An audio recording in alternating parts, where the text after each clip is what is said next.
Assalamualaikum warahmatullahi wabarakatuh. Selamat pagi, selamat siang Bapak. Perkenalkan, kami dari kelompok dan filsafat pendidikan akan membahas tentang materi filsafat pendidikan Islam.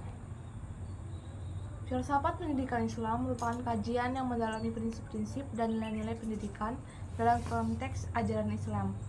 Beberapa aspek penting dalam filsafat pendidikan Islam meliputi: 1. Tujuan pendidikan. Pendidikan dalam Islam bertujuan untuk membentuk manusia yang seimbang secara spiritual, intelektual, dan sosial, serta mengarahkan individu untuk menjadi hamba Allah yang bertakwa. 2. Pandangan tentang manusia. Dalam Islam, manusia dianggap sebagai makhluk yang memiliki potensi besar, diciptakan untuk beribadah dan mengelola bumi. Pendidikan bertujuan untuk mengembangkan potensi ini. Ketiga, ada metode pendidikan. Pendidikan dalam Islam mengedepankan pendekatan yang beragam seperti dialog, keteladanan, dan pengalaman langsung, serta penekanan pada pembelajaran holistik yang mencakup akhlak dan etika. Yang keempat, ada nilai-nilai moral dan etika. Pendidikan Islam sangat menekankan pentingnya moralitas, etika, dan akhlak dalam setiap aspek pendidikan agar peserta didik dapat berkontribusi positif terhadap masyarakat. Yang terakhir ada nomor 5, yaitu konteks sosial dan budaya. Pendidikan Islam harus relevan dengan konteks sosial dan budaya masyarakat sehingga dapat memberikan solusi terhadap masalah yang dihadapi oleh umat. Baca, carilah.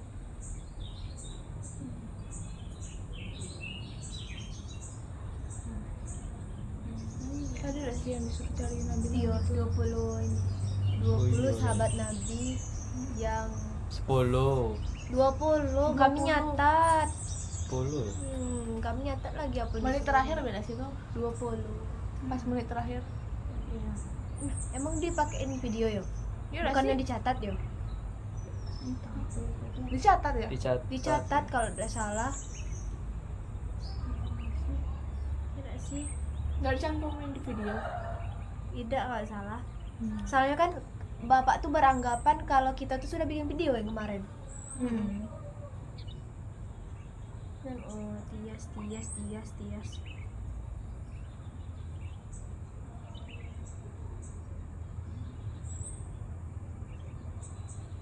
Yang 20 tuh.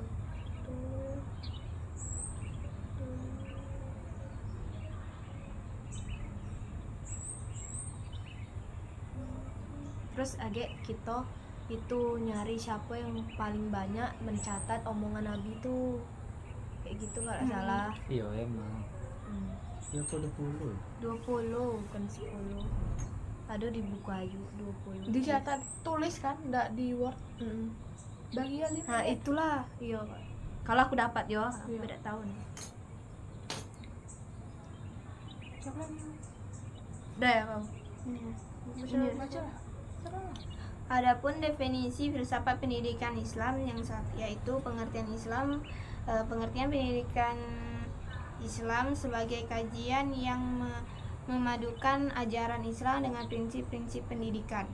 Lalu hubungan antara pendidikan dan agama dalam membentuk karakter individu. 2. Tujuan pendidikan Islam yaitu membentuk karakter yang baik dan akhlak yang mulia, meningkatkan pemahaman terhadap ajaran agama dan interaksi nilai-nilai spiritual dalam kehidupan sehari-hari. Yang ketiga, mempersiapkan individu untuk berkontribusi dalam masyarakat dengan mengetahui dan keterampilan yang bermanfaat. Lalu yang ketiga, pandangan tentang manusia. Konsep manusia sebagai makhluk yang berpotensi memiliki akal dan hati. Bertanggung jawab manusia sebagai khalifah di bumi dan hamba Allah. Yang keempat, metode pendidikan dalam Islam, yaitu ada pendekatan dialogis dan interaktif, pembelajaran melalui teladan atau uswah hasanah dari Nabi Muhammad SAW. Lalu integrasi antara teori dan praktik dalam pembelajaran, Lalu ada pun nilai-nilai moral dan Kayak etika. kejauhan nggak sih? Penekanan pada pendidikan karakter bertuju ke kejujuran, toleransi, dan rasa tanggung jawab. Lalu mengembangkan sikap cinta ilmu dan keinginan untuk terus belajar. Yang keenam, konteks sosial dan budaya. Pentingnya menyesuaikan pendidikan dengan kondisi sosial dan budaya masyarakat. Peran pendidikan dalam mengatasi tantangan dan masalah sosial yang dihadapi umat. Yang ketujuh, perkembangan pendidikan Islam. Sejarah pendidikan Islam dari nabi hingga saat ini. Kontribusi institusi pendidikan Islam seperti pesantren dan madrasah dalam pengembangan masyarakat. Dah. Ya. Dah.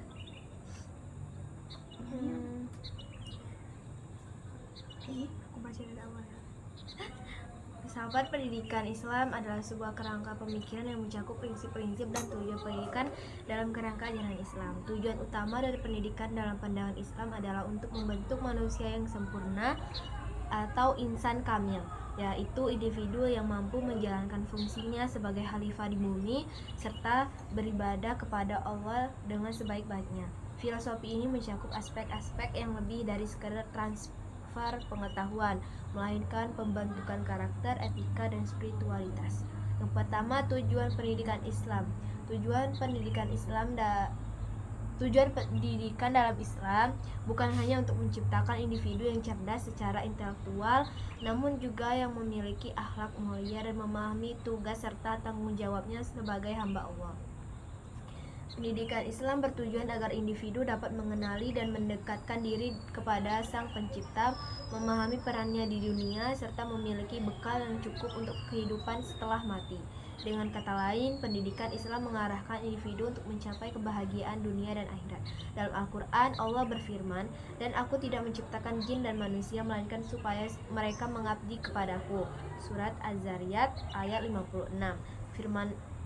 Firman ini menjadi landasan utama bahwa pendidikan dalam Islam harus mengarah kepada penghambaan kepada Allah Subhanahu wa taala dan pengenalan akan kebesarannya. Kemudian yang kedua, sumber pengetahuan dalam pendidikan Islam.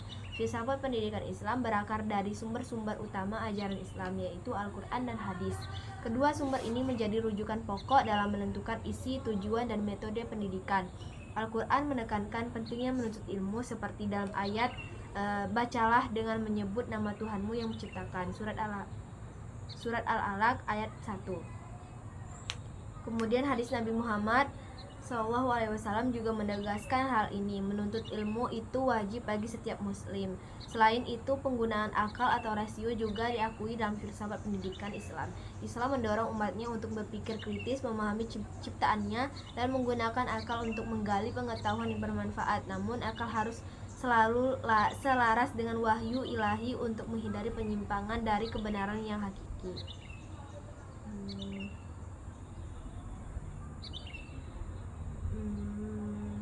Udah. Kemudian peran pendidik dalam pendidikan Islam. Pendidik dalam Islam memiliki peran yang sangat penting sebagai pemimpin, pembimbing, dan panutan. Seorang pendidik bukan hanya bertugas menyampaikan ilmu, tetapi juga membimbing siswa dalam menginternalisasi nilai-nilai Islam. Karakter pendidik yang ideal adalah mereka yang memiliki integritas, akhlak terpuji, ilmu yang mendalam, dan kecintaan terhadap ajaran Islam. Seorang pendidik harus memiliki sikap sabar, ikhlas, dan bertanggung jawab dalam mengemban amanah untuk mendidik generasi yang beriman dan berilmu. Keseimbangan antara dunia dan akhirat. Filsafat pendidikan Islam mengajarkan pentingnya keseimbangan antara pencapaian duniawi dan persiapan untuk akhirat. Ilmu yang dipelajari dan diajarkan seharusnya tidak hanya membawa manfaat bagi kehidupan di dunia, tetapi juga menjadi bekal untuk kehidupan setelah mati. Pendidikan Islam menekankan bahwa segala pengetahuan yang diperoleh harus digunakan untuk kebaikan dan kemaslahatan umat, serta untuk mendekatkan diri kepada Allah. Dah. Oke, salangin dulu bentar. Oke, detik lagi pembahasan gitu.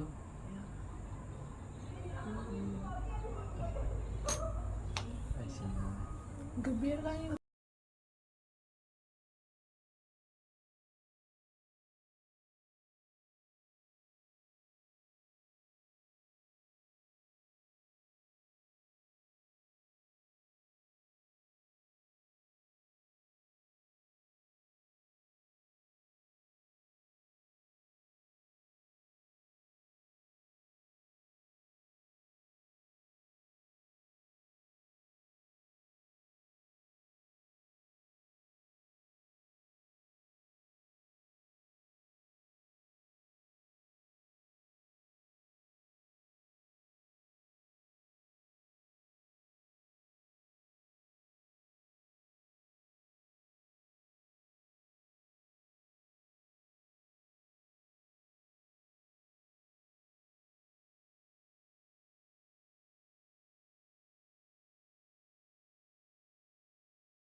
Foto 16 boleh. 18 udah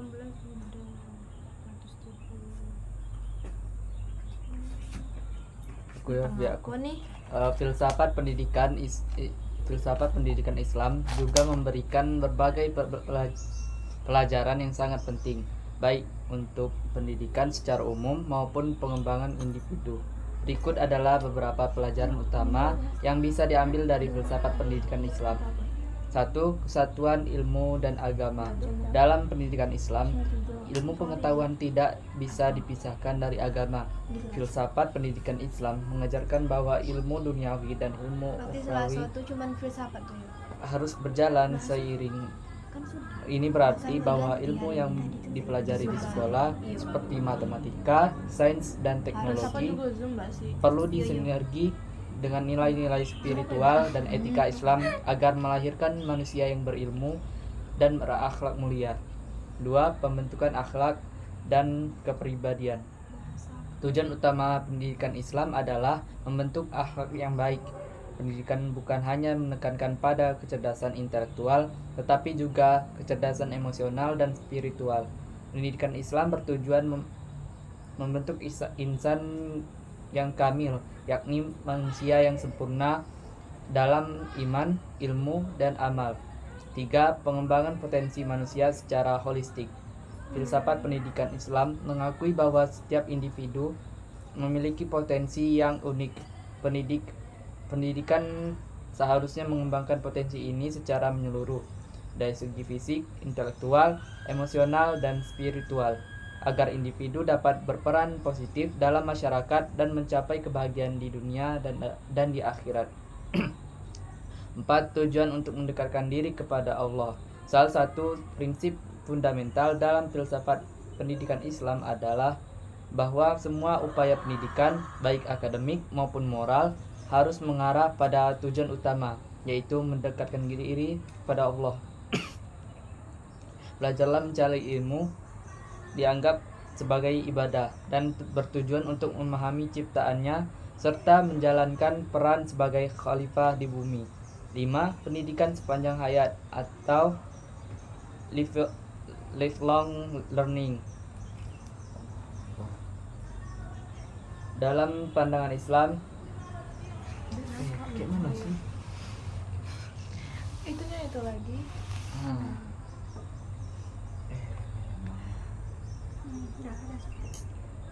Dalam pandangan Islam, belajar tidak terbatas pada waktu tertentu, melainkan harus terus berlangsung sepanjang hidup. Filosofi ini didasarkan pada hadis yang mengatakan, tuntutlah ilmu dari buayan hingga liang lahat. Ini meningkatkan ini berarti bahwa manusia harus terus meningkatkan ilmunya dan mengembangkan dirinya sepanjang hidup. 6. Keadilan dan kesetaraan dalam pendidikan. Islam menekankan pentingnya keadilan dalam pendidikan, bahwa setiap individu berhak untuk mendapatkan pendidikan yang layak tanpa diskriminasi.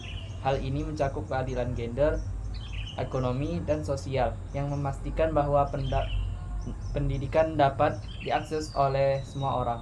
7. Pembinaan kemandirian dan tanggung jawab sosial.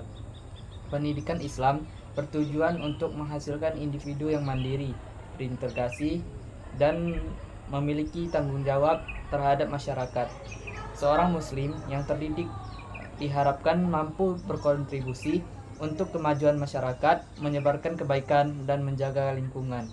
8. Integrasi nilai-nilai universal. Filsafat pendidikan Islam mengajarkan nilai-nilai universal seperti kejujuran, kerja keras, kerendahan hati, dan toleransi.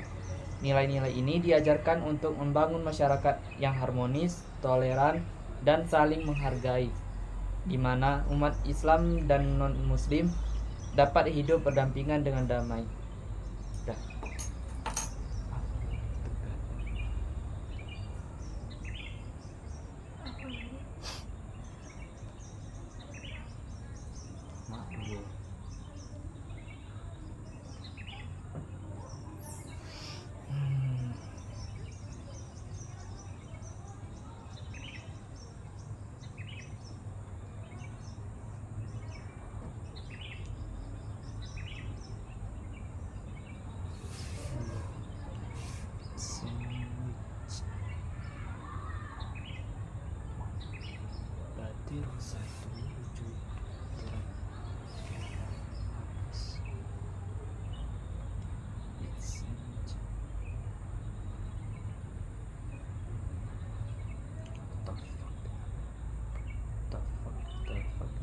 Apa ini coba apa ini?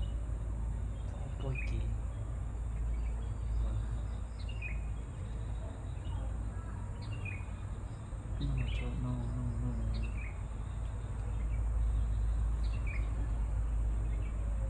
Kalau ini nggak mau nyambung ke HP aku ya.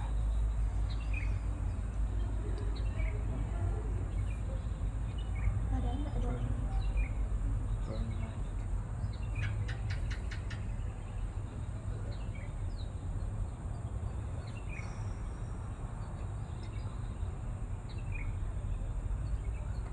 Ada nah aku nanya chat GPT. Yang kita kasih kasih. Apa? Dulu. Berapa?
aku angkat tangan.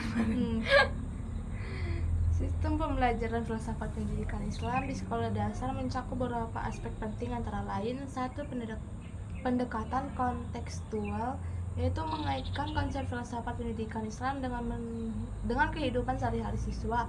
Hal ini membantu siswa memahami nilai-nilai yang diajarkan dalam konteks praktis.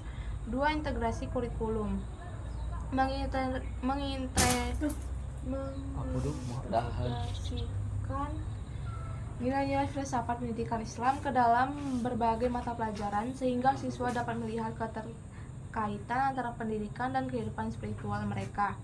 3. Metode pembelajaran, menggunakan metode yang bervariasi seperti diskusi, proyek kelompok, dan pemecahan masalah untuk mendorong keterlibatan siswa dan memfasilitasi pemahaman yang lebih mendalam. 4. Pengembangan karakter, mengutamakan pengembangan karakter dan akhlak sesuai dengan prinsip-prinsip Islam seperti kejujuran, toleransi, dan rasa hormat kepada orang lain. Yang kelima, ada pendidikan berbasis nilai, yaitu mengajarkan siswa untuk merenungkan dan menerapkan nilai-nilai Islam dalam tindakan mereka sehari-hari sehingga membentuk pribadi yang beretika dan bertanggung jawab. 6. Ada evaluasi holistik, melakukan evaluasi yang tidak hanya berfokus pada hasil akademis tetapi juga pada perkembangan sikap dan nilai moral siswa. Kayak gua tadi. Iya apa? Udah. Dapat mati lah. Udah. Iya apa? Pakai Ya. kuota dia rupanya. Iya udah jalan cok wifi-nya. Kasih kan? Di sini.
Ini berapa? 3, berarti 6.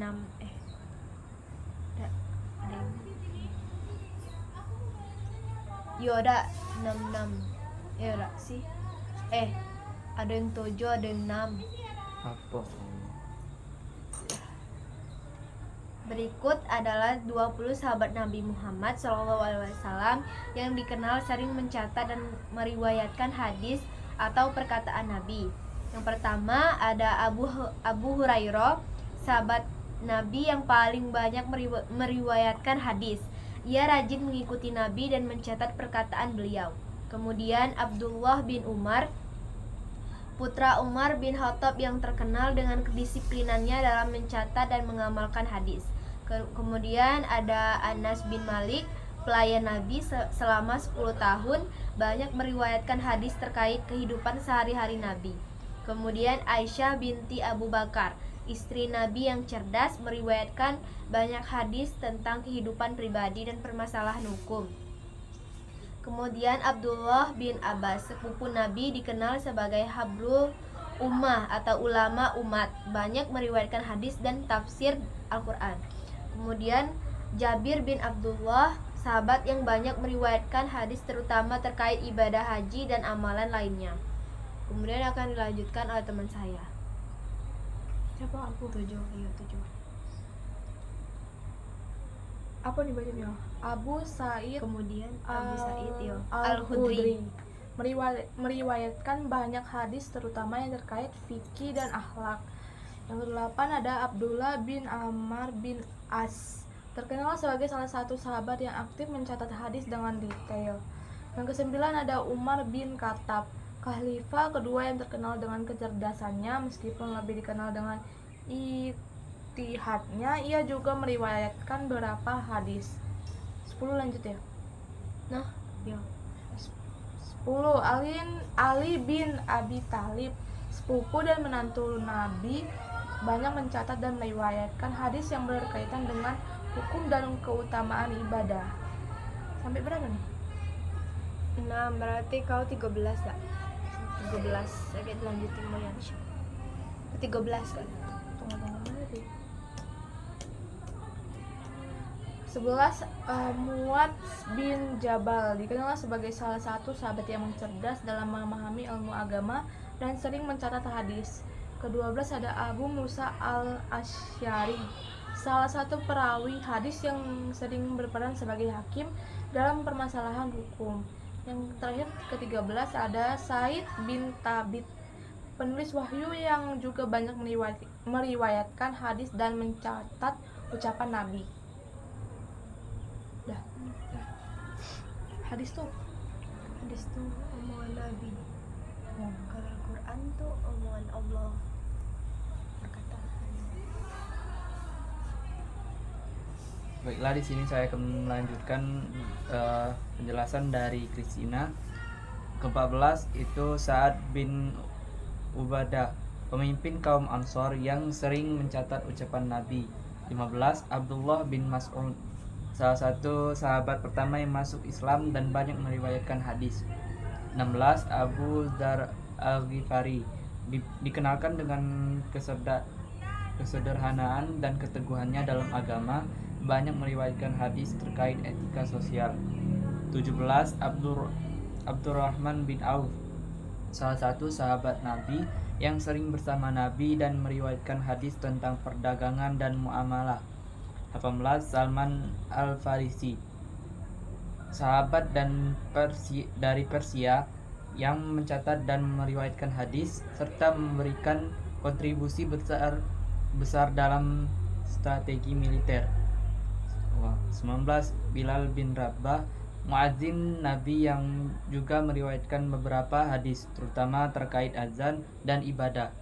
17 Ka'ab bin Malik, sahabat Ansor yang turut mencatat beberapa hadis dan kejadian penting dalam sejarah Islam.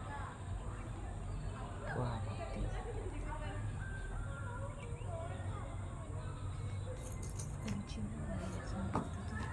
benci dengan suara telolet. Tidak jelas.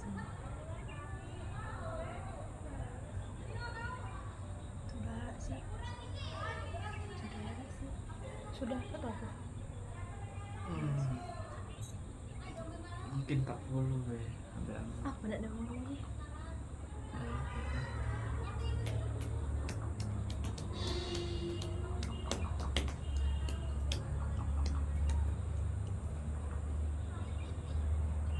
Binti itu cewek kan? Tidak. Yo, Binti Yo. sama bin. cowok. Bin tuh misalnya Liana bin ayahku namanya.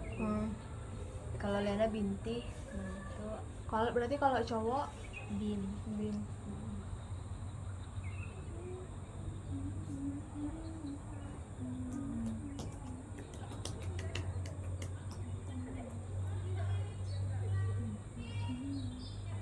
Tuh pelajaran dan nih ngomong ke kakak nih. saking nggak pernah yang orang di kampus lagi dak, nggak pernah yang muka-mukanya. Tapi stres lah Cok, stres di rumah.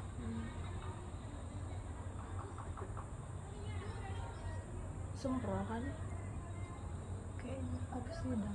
kayaknya sudah sidang nggak sih? Soalnya tidak tuh ada syarat sempro yang hari ini. Iya. Ya. Ada Oh iya, di Bismillah Sarjana tuh baru Bismillah Sarjana. ada di SWL Apa yang kakak nih lah pakai ini ya dia? Apa itunya? Itu beda. Selempangan. Ya. selempang Calon SPD. selempangnya itu po bukan merah lah. Ya, terserah kan itu tuh nempa bikin. Nggak ada kemarin kakak-kakak yang udah emang itunya.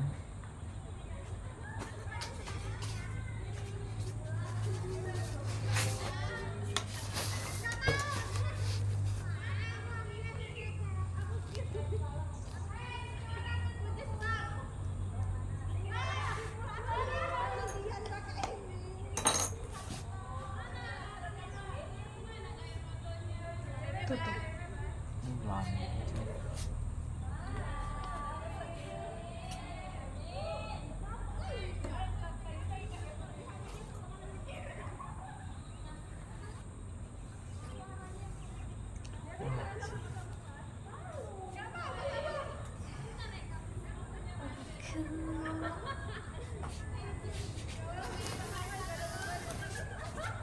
Apa bedanya Islam Muhammadiyah sama Islam NU beda. Kalau kami NU, kalau Muhammadiyah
tentang filsafat pendidikan Islam. Bapak, mohon maaf jika ada salah kata, ada salah pengucapan.